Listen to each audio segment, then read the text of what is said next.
There is a particular quality of silence that settles over a country when the guns finally stop. Not the silence of peace, not the silence of rest, but something older and stranger than either of those things. A silence like the held breath of a man who has looked into an abyss and is not yet certain what he has brought back with him. America, in the years after the Second World War, was wrapped in exactly this kind of silence. From the outside, it gleamed. The factories hummed. The advertisements promised refrigerators and automobiles, and the sweet, uncomplicated geometry of the suburban lawn. Children were born in enormous numbers, as though the nation itself were trying to forget something by filling every room, every cradle, every quiet corner with the noise of new life. But underneath all of that gleaming and humming and being born, something else was happening. Something that did not make the newspapers, or rather, something that the newspapers had no language for. The men came home. That is the simple fact of it. The men came home from the beaches of Normandy and the islands of the Pacific, from the frozen mountains and the burning cities, from the places where they had done things that no official history would ever quite capture in full. They came home to wives who had learned to be alone, to children who had grown strange and tall in their absence, to towns that had continued, indifferently, to exist without them. They hung up their uniforms. They took jobs. They mowed their lawns. And some of them, in the quiet hours, in the long, dark corridors of 3 in the morning, discovered that they had not entirely come home at all. That some part of them had remained behind, lodged like shrapnel in a landscape they could no longer visit. That they carried a passenger inside them, wordless and patient, that sat in the corner of every bright room and watched. We do not have a good word for what happened to these men. We did not have one then. The clinical language of the era offered shell shock, a term borrowed from the previous war, a term that tried to blame the machinery of artillery rather than the deeper, stranger wound. Later there would be other words, more precise and more humane. But in those years, in that particular American light, slanting golden and optimistic through the windows of 1,000 tract houses, there was mostly silence. There was the expectation of normalcy. There was the absolute, unspoken requirement to be grateful, to be well, to be the returning hero, to step back into the story of yourself as though nothing had interrupted it. Consider a town. We will call it Harmon's Creek, though you will find its twin in Ohio, in Indiana, in the flat agricultural counties of Illinois, in the quiet hills of western Pennsylvania. A town of perhaps 4,000 souls. A main street with a hardware store and a 5 and dime and a diner where the coffee is strong and the pie is made by someone's mother, and the conversation, on any given Tuesday morning, concerns the weather and the price of soybeans and the upcoming football schedule at the high school. A town that, to look at it, appears to be precisely what it claims to be. The veterans of Harmon's Creek returned to this town between 1945 and 1946. There were 43 of them. 6 did not return at all, their names added to a bronze plaque outside the post office, a plaque that glints in the sunlight and is polished twice a year by the American Legion. The remaining 37 came back to houses and to expectations and to a community that loved them, truly loved them, in the inarticulate, well-meaning way that communities love their young men, which is to say that the community wanted them to be fine and so largely proceeded as though they were. There was a man named Raymond Holt. He had been a corporal in the Pacific, had seen combat on 3 islands whose names were afterward famous and afterward forgotten in roughly equal measure. He came home to his wife, a woman named Evelyn, and to a daughter born while he was overseas, a child he had seen only in photographs, a child who was, therefore, in some obscure but powerful sense, not entirely real to him yet. He came home to a house on Clement Street, a white house with green shutters and a maple tree in the yard that had grown considerably in his absence, and he sat in the kitchen the morning after his return and drank coffee and watched the tree through the window and tried to feel the shape of his life around him, the way you might try to feel the outline of a familiar room after the lights have gone out. Raymond had what his wife described, carefully and with great love, as his quiet times. Periods during which he would sit in a chair or stand in the garden or lie awake at night with his eyes fixed on the ceiling, somewhere that was not quite here. She learned not to touch him suddenly during these times. She learned to announce her presence with a small sound, a word, a deliberate footstep. She learned this the hard way, in the second week of his return, when she placed her hand on his shoulder while he stood at the kitchen sink, and he spun and caught her by the wrist with a grip so hard it left bruises, and then released her and stared at his own hands as though they belonged to a stranger, as though he had just watched them commit an act entirely independent of his will. He did not speak of what he had seen. Most of them did not speak of what they had seen. There was an unspoken agreement, a gentleman's compact between the men who had been there and the people who had not, that the details would remain behind the door. This was understood to be protective. It was understood to be decent. But silence, as any psychiatrist of a later generation would observe, is not the same thing as healing, and the things that are not spoken do not dissolve. They change form. They find other channels. Raymond began having trouble with the dark. Not in any dramatic way, not at first. He simply began leaving lights on. In the hallway, in the bathroom, a small lamp on the nightstand that burned all through the night, throwing its pale circle onto the bedroom ceiling while Evelyn slept beside him, and he lay awake and watched the shadows at the edge of the lamplight, watched the way they gathered and shifted, watched for something he could not name, but that he recognized with the absolute, irrational certainty of the body rather than the mind. His daughter's name was Carol. She was 2 years old when he came home, and she had her mother's dark eyes and a laugh that she deployed with extraordinary generosity, laughing at the dog and at falling leaves and at her own feet, as though each of these things were among the finest jokes ever told. Raymond loved her with a ferocity that sometimes frightened him. It was different from what he had expected, this love. He had expected tenderness. What he got was something closer to terror, the terror of something precious and breakable existing in a world that he now knew, with his whole body, to be neither safe, nor fair, nor particularly interested in the survival of the things you loved. He watched her with the same vigilance with which he had once watched the tree lines of those burning islands. He catalogued the exits from every room. He slept lightly, or did not sleep at all, and lay listening to the sounds of the house, the settling of its timbers, the creak of a pipe, the distant bark of a neighborhood dog, each sound filtered through a system of threat assessment that he had no idea how to turn off, and that had, in another context, in another landscape, kept him alive. The neighbors on Clement Street were kind people. There was Harold Watts to the left, who had been too old for service and worked at the feed store, and the Marchetti family to the right, with their 3 boys and their enormous garden, and their habit of bringing surplus tomatoes to the surrounding houses every August. They were kind people, and they could see that Raymond was not quite right, not quite himself, or perhaps not quite the self they had been expecting, and so they did what kind people so often do in the face of something they cannot fix. They pretended not to notice. They kept their voices cheerful. They talked about baseball. In the winter of 1947, Raymond stopped sleeping almost entirely.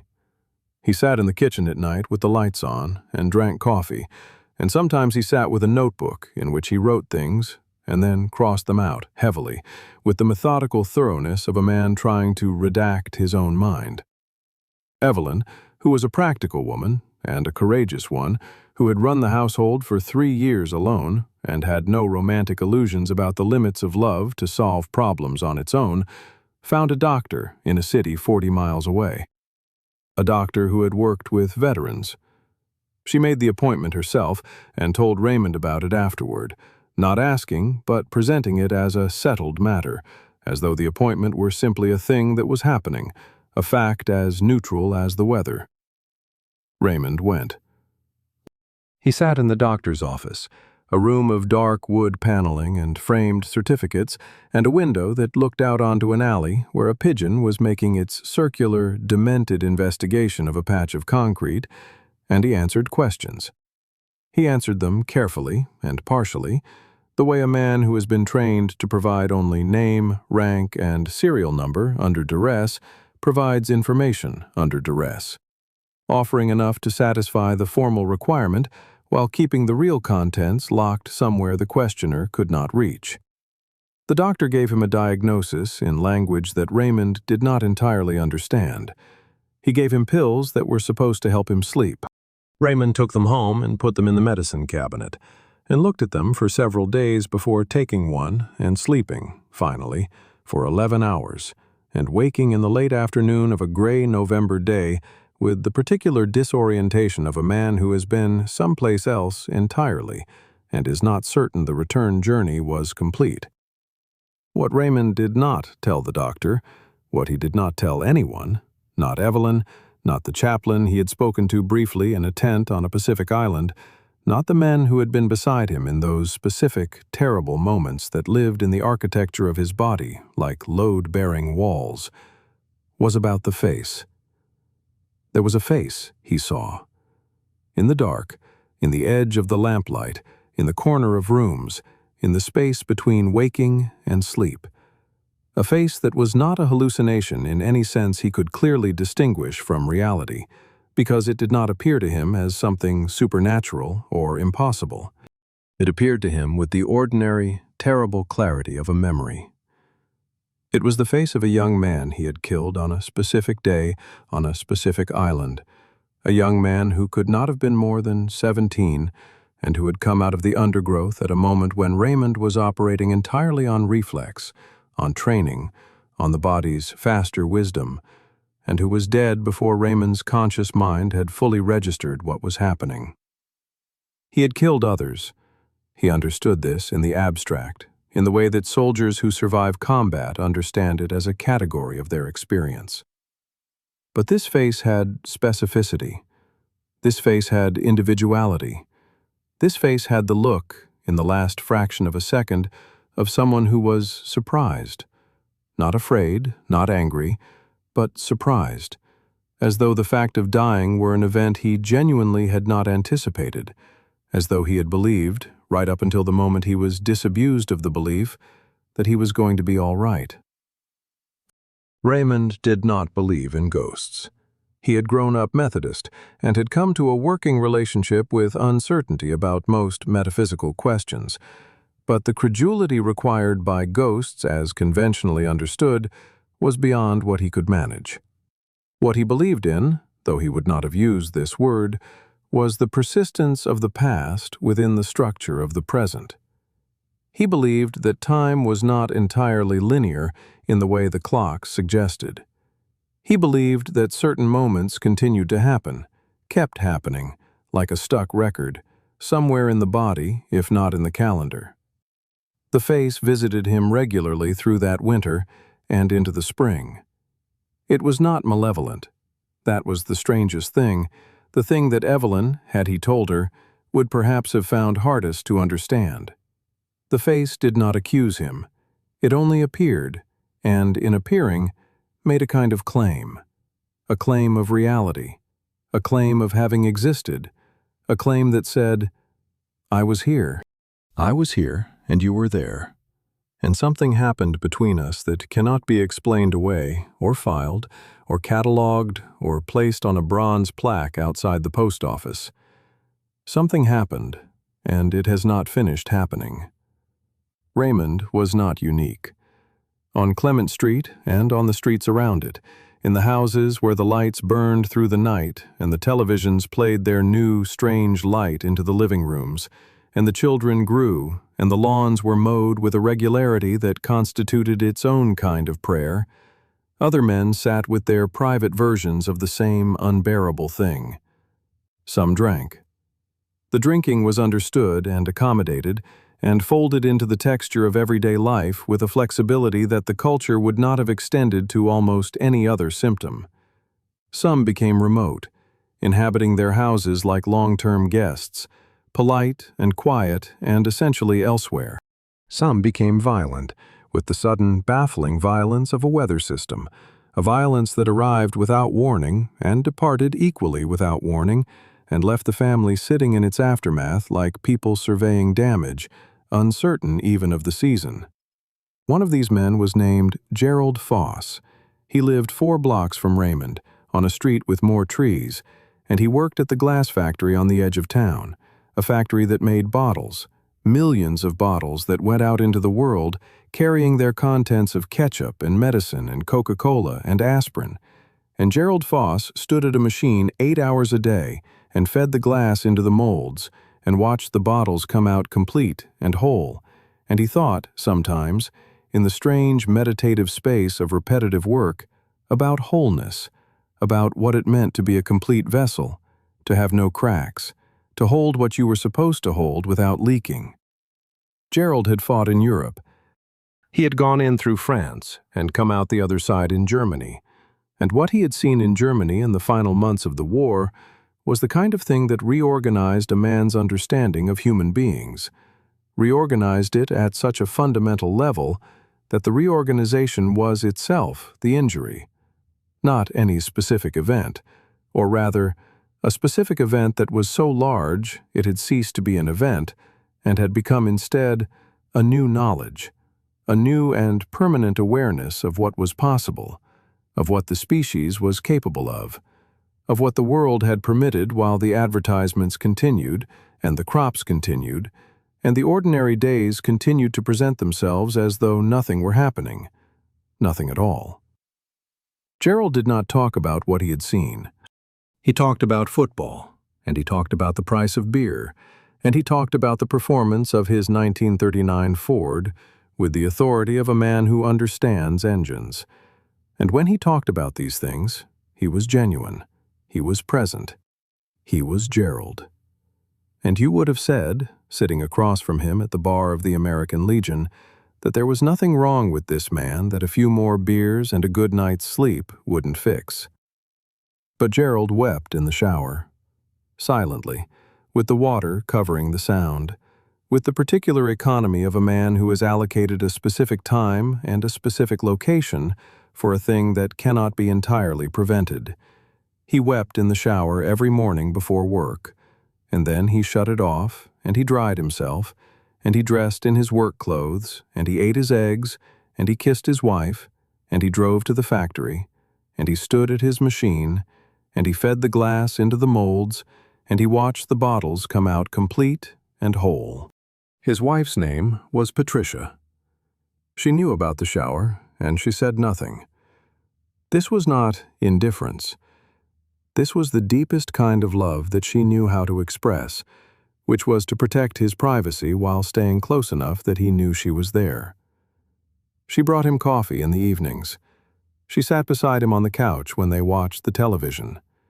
She placed her hand on his arm sometimes, lightly, briefly, in a way that did not demand anything, that was only a kind of signaling. I am here. I am with you. The thing that you carry does not make me leave. Patricia herself was not untouched. The women who loved these men were not spectators at someone else's suffering. They were participants in it, absorbing its overflow, adjusting themselves continuously to its requirements, developing their own adaptations and their own private griefs, which were in some ways more invisible even than their husband's grief, because the cultural narrative had already assigned them a role: the patient wife, the supportive helpmeet, the woman at the window watching for the return. And the interior complexity of that role, the terror and the loneliness, and the particular exhaustion of being strong for someone whose own strength has been damaged, was not something that anyone had yet developed a language for. The psychological horror of this era was not the horror of visible monsters. It was the horror of the familiar made strange. It was the horror of looking across the breakfast table at the face you had loved for years and finding it, for a moment, unreadable. Not cruel, not foreign, but simply inaccessible, behind a glass you could see through but not touch.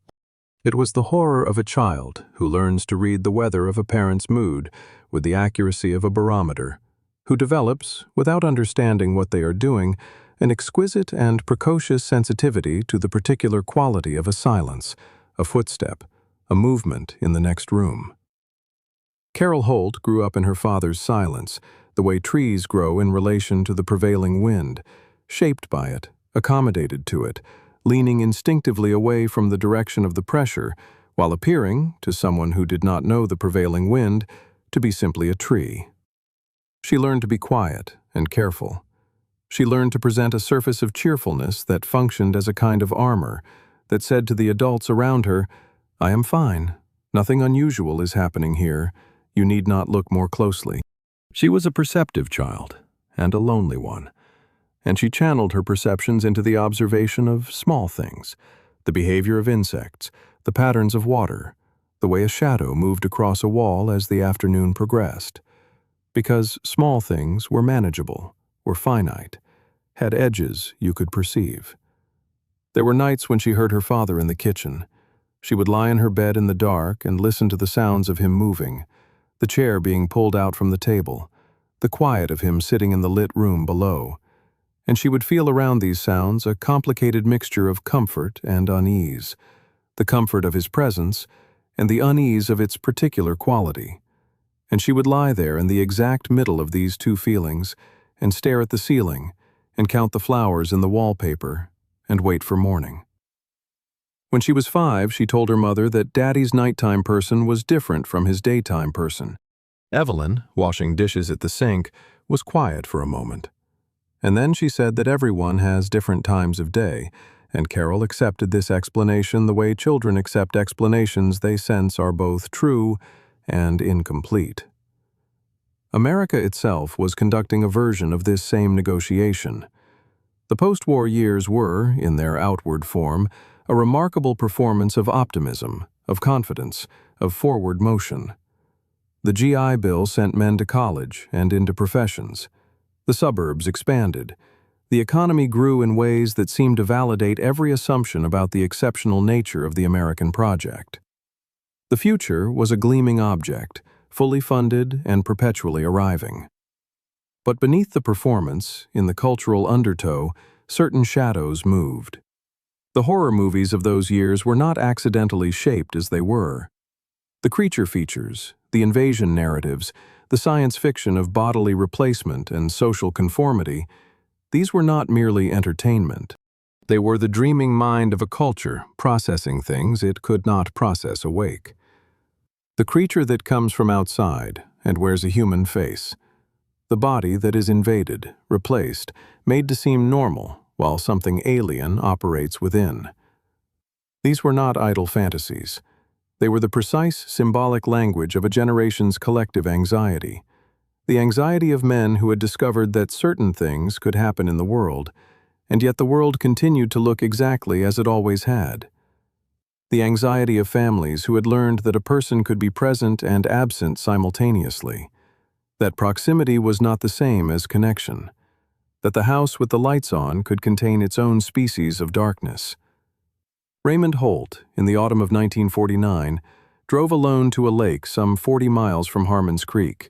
He did this on a Saturday in October, when the trees had turned and the lake lay flat and gray under an overcast sky, and there was no one else there. Only the water and the sky and the geese moving in their formations overhead. He sat on a rock at the edge of the water for a long time. He thought about the face. He thought about the island.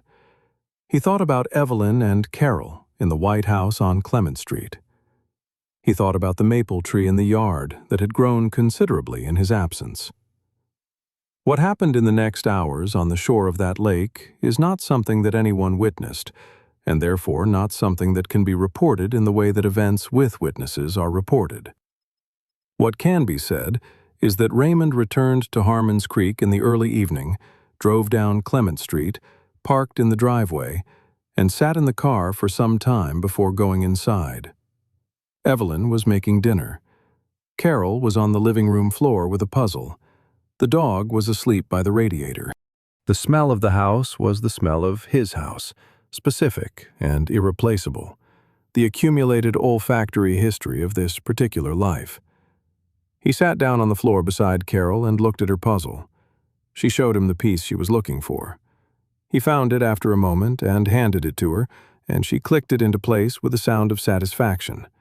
And he stayed there on the floor beside her while the smell of dinner filled the house, and the radiator clicked, and the dog breathed in its sleep. And he did not speak, and she did not ask him to speak. And they stayed there in the particular silence of two people who understand each other in ways that exceed the available language. Gerald Foss continued to work at the bottle factory. He continued to talk about football and engines. He continued to weep in the shower. In 1951, his son was born, and he held the child in the delivery room with the absolute stillness of a man holding something he is afraid of dropping, something he knows to be more fragile than his hands feel capable of accommodating. And he looked at the child's face, and the child looked back at him with the unfocused, blue, ancient gaze of the newborn. And Gerald felt something that he would never find a word for, but that lived in him afterward as the center of gravity around which everything else organized itself. He would work at the factory for 30 more years. He would watch his son grow into a young man and go to college on the GI Bill that Gerald's service had made possible, though Gerald would not think about it in these terms. He would watch his son graduate and move to a city and have children of his own. He would hold those grandchildren with the same absolute stillness. He would continue to weep in the shower, though with less frequency, until one morning in 1973, he discovered that he had not wept for several weeks, and stood in the shower with the water running over him, and tried to determine whether this was a sign of healing or a sign of something having gone numb, and was unable to decide. The children who grew up in the houses of these men became, as children will, adults who carried their childhoods inside them in various states of integration. Carol Holt became a schoolteacher. She was known for her patience with difficult children, with children who held themselves carefully, who were watchful, who had developed the particular armor of the child who has learned to manage someone else's weather. She recognized these children with the instant recognition of shared history, and she made no great drama of her recognition, only offered them what her mother had offered her father, and what her father, in his own manner, had offered her. A presence that was steady, and that did not require, as a condition of its continuing, that you be other than what you were. There is something that happens to a country that has looked into a certain darkness and then turned away to resume the ordinary business of being a country. It does not escape that darkness. It carries it in the way that individuals carry their unresolved griefs, in the body, in the behavior, in the arrangements and compulsions and terrors and addictions of daily life that do not wear the name of what they are, that present themselves as ordinary variation, as personality, as character, as the way things are and have always been. The horror of those post-war years was not the horror of the Hollywood productions, with their clearly defined monsters and their climactic confrontations and their narrative resolutions. It was the horror of the permanent, unresolved, of the thing that does not end and does not announce itself as the thing it is, of the man at the breakfast table who is not entirely there, of the woman who has learned to navigate the particular topography of someone else's suffering with such skill that the navigation has become invisible even to herself, has become simply the way she moves through the world. Of the child on the floor with the puzzle who has learned to understand silence as a language, and who will carry this fluency into a future that will benefit from it in ways she does not foresee, and at costs she will spend a lifetime calculating. The bronze plaque outside the post office in Harmon's Creek was polished twice a year, as promised. The names on it did not change. They glinted in the sunlight, in the rain, in the particular flat light of November afternoons, the names of 6 young men who had not come back, who were in some administrative sense the loss, the acknowledged loss, the grief with official status. But behind the windows of the houses on Clement Street and the streets around it, behind the clean facades and the well-mown lawns, and the smells of dinner and the sounds of children, and the particular American light that fell across it all, the 43 who had come back were conducting their own long, private, unacknowledged struggle with the same essential fact, which was that they had been somewhere, had seen something, had done something, and that no amount of normalcy, however sincerely maintained, however lovingly constructed, however determinedly performed, could entirely unsee it, or undo it, or return them to the men they had been before. This is not a story with a monster, or rather, the monster in this story is not something that can be confronted or killed or driven back to whatever darkness spawned it. The monster in this story is the gap between experience and language, between what happens to human beings and what human beings are able to say about what happens to them. It is the gap between the man who sits in the kitchen at 3 in the morning and the culture that hands him a lawnmower and a paycheck and a smile and calls this recovery. It is the gap between the face that appears in the lamplight and the absolute silence in which it appears, the silence that surrounds it on all sides, the silence of a man who carries something that he has been given no vessel large enough to hold. Raymond Holt died in 1978, a winter morning, of a heart attack in the kitchen of the White House on Clement Street. He was 62 years old. The maple tree in the yard was enormous by then, its roots beginning to disturb the sidewalk. Evelyn was in the next room. Carol, living now across town, drove over in the gray morning light and sat with her mother at the kitchen table, and they drank coffee from the same percolator that had made coffee for her father at 3 in the morning for 30 years. And they sat in the familiar silence of that kitchen, and outside the window the maple tree stood in the winter light, and the coffee was strong, and the house was quiet, and the particular silence that filled it was the silence of a life that had been lived entirely within the constraints of what was possible, within the limits of what could be borne, within the human and imperfect and deeply sufficient effort to stay in the world. There is a particular quality of silence that settles over a country when the guns finally stop. And then the years pass, and the silence changes, deepens, becomes layered with everything that was never said, and becomes, in time, indistinguishable from the ordinary texture of the days.